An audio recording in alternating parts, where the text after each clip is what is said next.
Pessoal, boa tarde, senhores. Vamos continuando aqui então nosso estudo da Lei 12.830, que disciplina então a investigação criminal promovidas aí, dirigidas por delegado de polícia. Tranquilo? Então, vamos tentar lembrar, pessoal.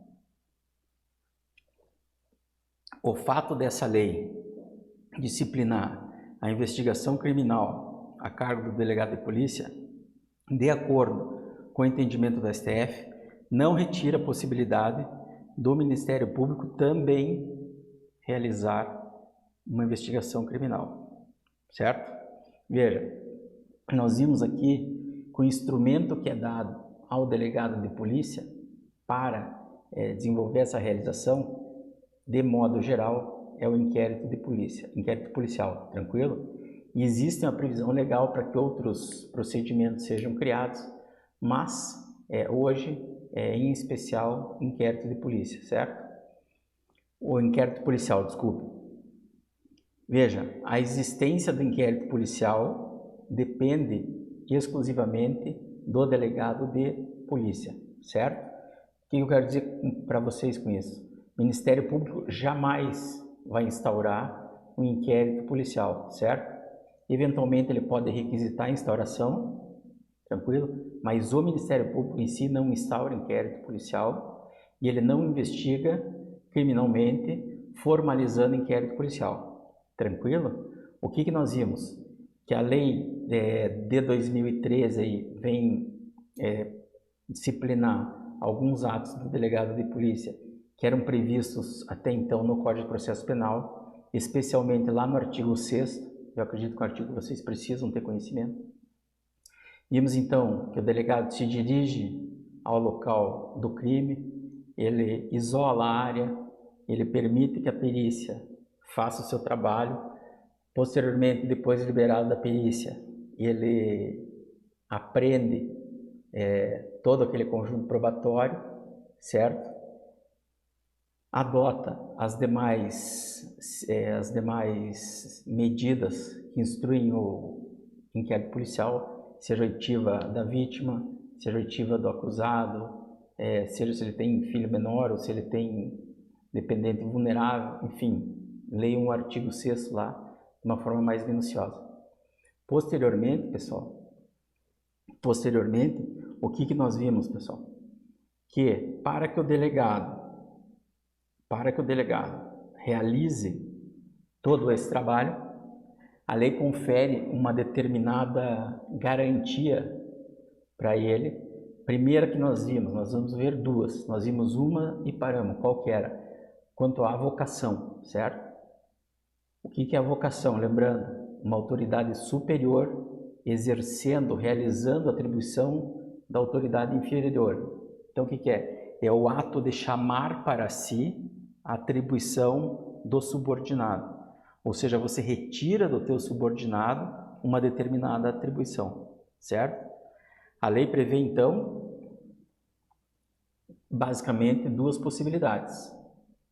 Primeiro, interesse público e quebra normativa, que traga um prejuízo à investigação. Veja, pessoal, seja uma, seja a segunda, precisa ser fundamentada, porque para que, eventualmente, uma ilegalidade seja corrigida em juízo, certo? Então, até agora, pessoal, basicamente da lei, nós vimos esses institutos. O que falta a gente ver agora? Que a Lei 12.830 trouxe mais uma garantia, mais uma segurança para que a autoridade policial possa realizar essa investigação criminal, certo? Com uma determinada tranquilidade. Então, vamos ver aqui qual que é, pessoal. Parágrafo 2º. Parágrafo 5º, desculpe. A remoção do delegado de polícia dar-se-á somente por ato fundamentado. Pessoal, isso daí vocês vão estudar em direito administrativo. A remoção do delegado de polícia nada mais é do que um ato administrativo. Todo ato administrativo precisa ter uma motivação, precisa ter um motivo e esse motivo tem que ser exarado,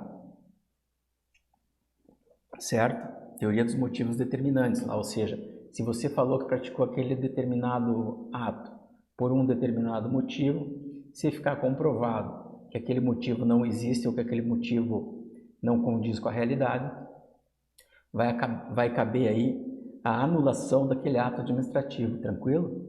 Então veja que como é importante isso, pessoal. Tanto a avocação, que vai redundar no quê? Na retirada da atribuição, que vai redundar na retirada da atribuição do delegado de polícia. Qual a atribuição? A realização daquela específica investigação que ele está realizando. Não agradou alguém? Pode. Ou a lei proíbe que, por interesses políticos, ou seja, ele ou outro qualquer, retirem dele a atribuição para ele realizar aquela determinada investigação. Por quê? Porque ela vai culminar aí num relatório e esse relatório vai acabar lá no Ministério Público subsidiando uma denúncia, tranquilo?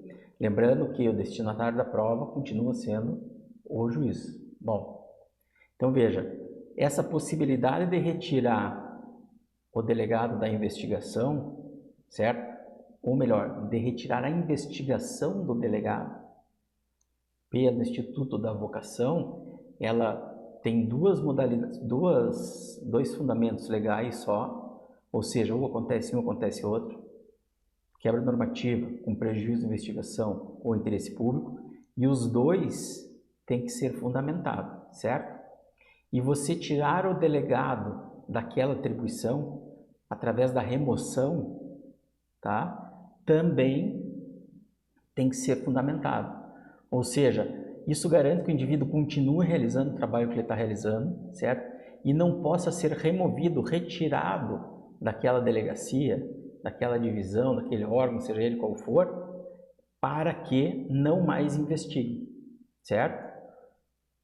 Se houver a remoção, essa remoção vai ter que ser fundamentada e essa fundamentação tem que ser válida, sob pena de ser questionado em juízo, pessoal, mediante um mandado de segurança aí, e o indivíduo vai ter o direito líquido e certo dele garantido de permanecer naquele órgão e continuar desenvolvendo as atividades dele de forma tranquila, certo? Avocação e remoção, dois atos administrativos, os dois fundamentados, e os dois acabam, esses dois institutos aí, acabam protegendo, blindando a autoridade policial e a sua equipe de certa forma.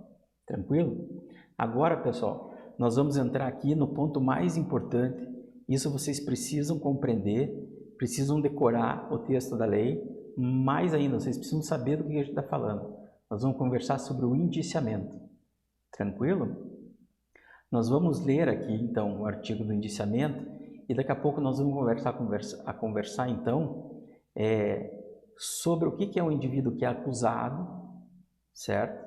E o que é o indivíduo que ele está indiciado.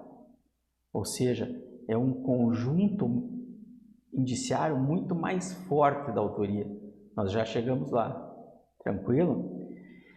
Isso daí também, pessoal, trouxe uma determinada garantia e suscitou algumas divergências, à medida que atribuiu exclusividade do indiciamento à autoridade policial. Só o delegado de polícia pode indiciar alguém, pessoal, ninguém mais, certo? Isso daí também foi utilizado como fundamento para dizer que investigação criminal só poderia ser realizada por delegado de polícia. Só título de esclarecimento. Nós já vimos que o STF entende de maneira diversa, mas compreendam que pode aparecer uma exigência de algum conceito aí de compreensão desse artigo, tá? Vamos ler aqui então, pessoal. Parágrafo 6º.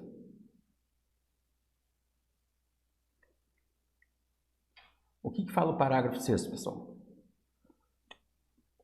O indiciamento privativo de delegado de polícia dar-se-á por ato fundamentado mediante análise técnico-jurídico do fato que deverá indicar a autoria, materialidade e as circunstâncias. Pessoal, veja, primeira coisa que eu digo, pela lei hoje nós temos nós temos a possibilidade de dizer que o indiciamento é um ato formal, certo? E é privativo do delegado de polícia, certo? Qual que é a maneira que ele vai proceder esse indiciamento? Ele vai fazer uma análise técnica e uma análise jurídica de todo aquele conjunto de elementos indiciários, quiçá de futuras provas, que ele conseguiu carrear no inquérito dele, tranquilo? E então ele vai indiciar o indivíduo atribuindo uma determinada probabilidade, um reforço na probabilidade daquele indivíduo ser o autor da infração penal, certo? Muito cuidado, pessoal. Lembrem que o indivíduo só é considerado autor da infração penal depois do trânsito em julgado de uma sentença penal definitiva. Tranquilo? Até lá, ele é acusado, ele pode ser aqui indiciado. Se o Ministério Público oferecer a denúncia, ele vai estar denunciado. Se o juiz aceitar a denúncia e estiver correndo um processo penal, ele vai estar sendo processado, certo? Se for no júri, aí, ele poderá estar sendo pronunciado. Enfim, aqui ele vai ser indiciado, pessoal, certo? Ele tem uma carga negativa maior do que um mero acusado ou um mero investigado, certo? Tome muito cuidado com isso, porque nós vamos ver agora em seguida na redação desse parágrafo 6º que esse indiciamento vai ser feito e precisa obrigatoriamente ser fundamentado. De novo eu te digo, por que precisa ser fundamentado, pessoal? Ele vai permitir que você questione o ato de indiciar em juízo, se ele se mostrar abusivo. Tranquilo? Ele pode a qualquer momento ser questionado em juízo. Lembra, pessoal, que qualquer ato administrativo, quando ilegal, ele pode ser anulado na via judicial também. Tranquilo? Então, não é pelo fato dele ser um ato administrativo que ele não tem o controle judicial, certo? Então, prestem atenção. Vamos ver então aqui sobre a fundamentação do indiciamento, certo? E lembrem aí que a partir do momento que for exarada uma fundamentação, aquela fundamentação tem que obrigatoriamente ter relação com os fatos apresentados, certo? Bom, dar-se-á por ato fundamentado, esse fundamento que permite o questionamento judicial que nós acabamos de falar, mediante análise técnica jurídica. Pessoal, outra questão importante, de novo aqui, nós estamos falando em análise jurídica feita por um delegado de polícia. Logo embaixo nós vamos ver, e é uma decorrência lógica, se o indivíduo tem que fazer análise a partir do arcabouço jurídico do nosso sistema legal, ele obrigatoriamente tem que ter formação jurídica, certo? Por isso que nós conversamos lá da necessidade do requisito para o indivíduo ser delegado de polícia, que ele seja bacharel em direito.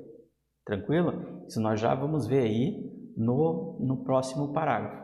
Então, pessoal, tomem cuidado, porque essa pertinência jurídica e a adequação da descrição do fato com um determinado tipo legal e com a antinormatividade tem que estar demonstrado nessa fundamentação, sob pena de o indiciamento ser anulado em juízo e o indivíduo vai ser daí desindiciado. Tranquilo? Então, pessoal, vamos lá. No indiciamento, o delegado vai indicar a autoria, ou seja, ele vai mostrar que aquele indivíduo está sendo indiciado, está sendo atribuído a ele a prática de um determinado crime com uma certa probabilidade maior do que se ele fosse investigado, certo? Ele vai mostrar todo aquele conjunto de indícios e de materialidade que ele carregou no inquérito dele, certo? E vai descrever de forma minuciosa quais foram as circunstâncias que permitiram que ele colhesse essa materialidade e ele chega então a essa conclusão que o indivíduo merece ser indiciado, certo? Atribuindo-lhe uma certa probabilidade um pouco mais robusta do que um investigado da prática de um determinado delito, certo? Então vamos lá, pessoal. Prestem atenção nessas observações aqui.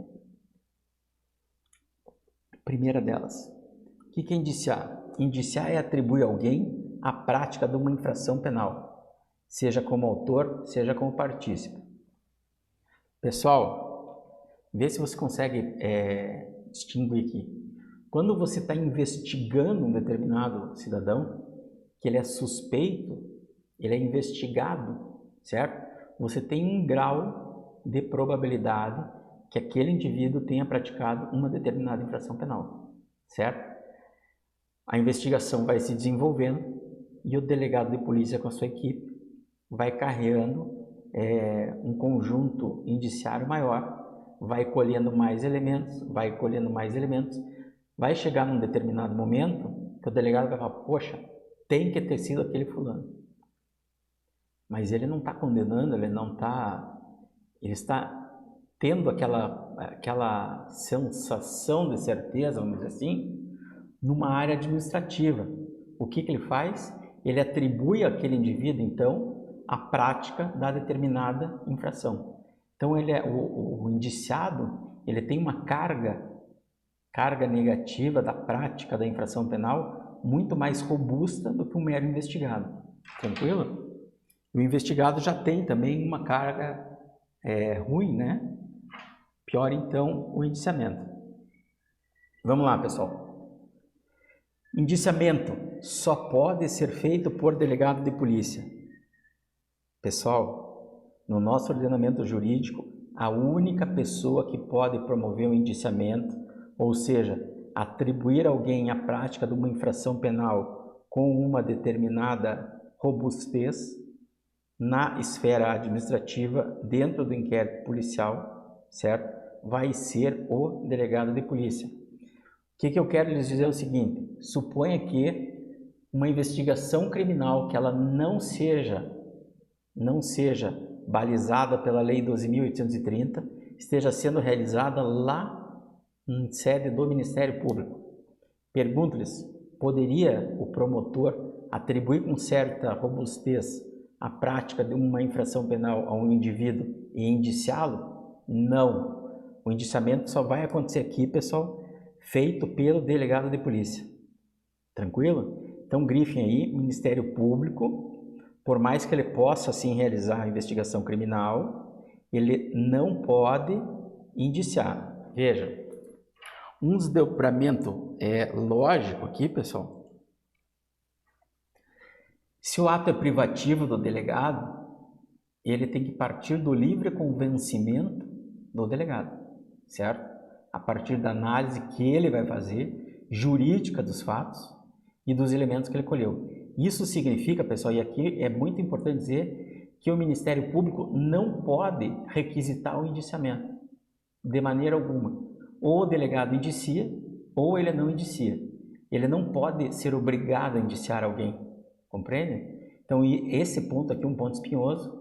Eu acredito que seja muito importante que você saiba que o Ministério Público jamais vai requisitar um indiciamento, pelo menos de uma forma legal, certo? Quem faz?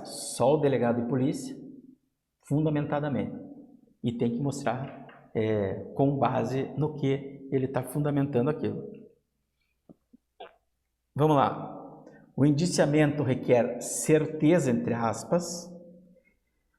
Leia-se, é uma robustez dos elementos de convicção que embasam a ideia do delegado.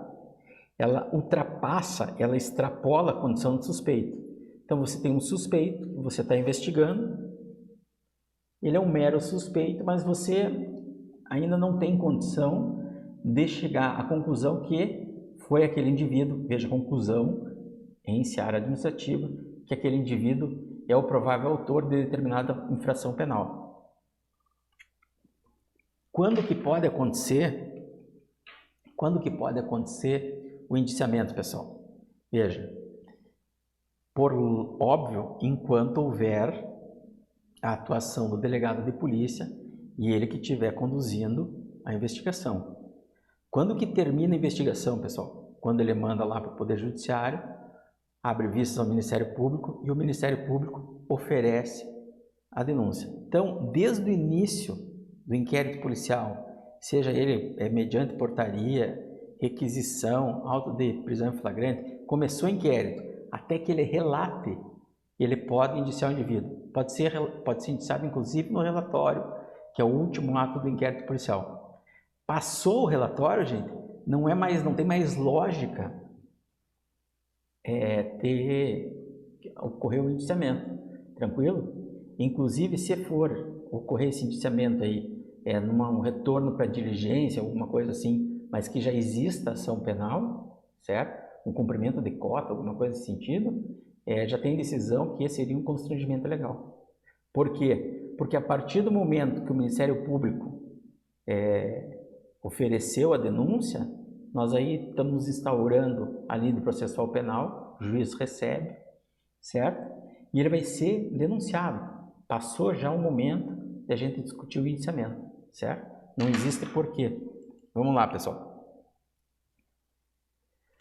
Depois da denúncia, então, o indiciamento é desnecessário e caso ocorra, ele vai ser tido como constrangimento legal. Tranquilo? Veja, o delegado de polícia não pode indiciar algumas pessoas. Também muito cuidado com isso, acredito que seja prudente que os senhores saibam. Juiz de direito, pode? Não. Tem a lei orgânica deles lá, como é que vai funcionar. Membro do Ministério Público, pode? Não, não pode. Agente diplomático? Não. Cônsul, gente, é só quando na prática dos atos funcionais, certo? E essa vedação o quê? Decorre da imunidade diplomática para o diplomático ou da imunidade consular para o cônsul na prática dos atos funcionais, certo? Então, pessoal, veja que tem todo um arcabouço jurídico aí que acabou trazendo alguns requisitos e algumas exigências para o indiciamento, até que ele está sendo tratado com maior seriedade e à medida que você confere uma maior força para o indiciamento, obrigatoriamente, por uma questão de freio e contrapeso, você precisa conferir também uma maior possibilidade de controle de legalidade. Tranquilo? Então vamos lá, pessoal. Terminando aqui. O cargo de delegado de polícia é privativo de bacharel de direito. Primeira coisa. Por que é privativo de bacharel em direito? Nós já falamos em 3 momentos diferentes quanto à investigação ali, pessoal, que exige uma análise jurídica dos fatos e, obrigatoriamente, essa análise tem que ser feita com embasamento científico, técnico, certo? De uma pessoa que tenha formação jurídica. Outras medidas cautelares que sejam pedidas através de representação do delegado de polícia no inquérito policial, elas também vão demandar que o delegado de polícia tenha a formação jurídica. Eu já trouxe para vocês aqui uma requisição, por exemplo, nós vimos que ela tem que ser muito detalhada, da infiltração de um agente policial, seja de maneira virtual, aí lá no Estatuto do Adolescente, seja de maneira presencial no Estatuto na Lei de Drogas, uma representação aí por uma prisão temporária, que não vem o caso de vocês aqui, um pedido de interceptação telefônica, o delegado tem que saber que aquele crime ele é punido com reclusão, ou se ele tem uma pena maior do que 4 anos, se for uma captação ambiental. Nós conversamos sobre isso. Mas veja, toda essa análise jurídica dos fatos, certo? Precisam ser feitas por uma pessoa que tenha essa formação jurídica. Se o indivíduo não tiver condição de analisar aquele fato e ver se ele se encaixa, se ele subsume, se ele se amolda há uma determinada lei que permita ele agir daquele determinado modo, primeiro que ele vai ser responsabilizado. Nós já vimos lá na lei de abuso de autoridade, de uma forma ou de outra. E, o pior de tudo, ele vai acabar estragando todo aquele trabalho que a polícia fez, tudo aquilo que foi produzido durante a ação penal, certo? E vai levar à anulação do conjunto probatório. Então, pessoal, tenham em mente que a importância de que se façam análises legais aí de maneira correta. Tranquilo? E por fim, pessoal, aqui eu já não vejo muita importância que a gente entre nessa seara aqui, nessa discussão, mas pode eventualmente aparecer na tua prova, certo? E você deve dispensar ao delegado de polícia o mesmo tratamento protocolar que recebe quem? Juiz, defensor, Ministério Público e advogado. Então, pessoal, nós terminamos aqui essa Lei 12.830, chama a atenção dos senhores. Nós vimos ali a importância, é uma lei extremamente pequena, certo? E como eu falei no começo da aula, ela é muito importante e vocês têm que saber, certo? Primeiro, a estruturação da polícia dirigida por delegado de polícia, lá com previsão constitucional, certo? Deem uma lidinha, então, no Código de Processo Penal, artigo 6º, não custa, tranquilo? Aí vocês adentram na lei aqui e vão ver que ela fala exclusivamente da investigação criminal realizada pelo delegado de polícia, tranquilo? Rebato de novo aqui na mesma tecla. Não é porque ela é realizada pelo delegado de polícia que não possa existir uma investigação criminal realizada pelo Ministério Público. Infelizmente, você vai ter que marcar isso na prova, aceita ou não. Bom, falamos então das garantias aí que trouxeram para o delegado policial, o delegado de polícia investigar na investigação criminal, certo? Quanto à vocação e quanto à remoção, muito importante. Daqui, o tópico que eu acredito que seja mais importante, que a gente acabou de ver, pessoal, quanto ao indiciamento, certo? Por quê? Porque ele é privativo do delegado, só o delegado vai poder indiciar, ninguém mais, certo? E se é um poder, vamos colocar entre aspas assim, exclusivo do delegado, tem muita importância na tua prova, certo? Mostrar que a lei trouxe uma determinada solidez aí para o ato de indiciamento e com essa maior carga jurídica no ato de indiciamento também veio uma carga maior de fiscalização, a necessidade aí de fundamentação, tranquilo? De correlação entre a realidade e a interpretação jurídica e técnica realizada pelo delegado de polícia. Ela trouxe aí uma determinada importância ao cargo do delegado de polícia, à medida que ele reserva aí para o bacharel de direito na lei, muito embora na prática já ocorresse isso, mas ele deixa claro que se trata de uma atividade jurídica, certo? E para que essa situação, esse maior, como é que eu posso falar para você? Esse maior apreço pela carreira, certo? É que veio aí a disciplina desse tratamento protocolar, ou seja, ele quer colocar em patamar de igualdade de tratamento, tanto o delegado de polícia, como o juiz, como o promotor, como o defensor do indivíduo, o advogado, certo? Então traz aí um cunho de respeito e de local de trabalho, cada um no seu local de trabalho, mas em nível hierárquico, aparentemente igual. Tranquilo? Então, pessoal, aqui nós terminamos a 12ª lei com vocês, certo? Existe também no tópico a 13ª, que seria o pacote anticrimes. O que foi feito nesse curso aqui, pessoal? Nós trabalhamos essa lei do pacote anticrimes em todas as leis que nós trabalhamos aqui com vocês, certo? Todos os reflexos. porque, ao meu entender, se você estudar só a lei do pacote anticrime solta, é um estudo muito complicado que vai demandar de você muito tempo que você não tem, certo? Então nós já fomos inserindo o pacote anticrime nas leis especiais aqui estudadas, de maneira que você não perca tempo e que você não precise correr atrás de material e de conteúdo. Então aqui nós terminamos o nosso curso, certo?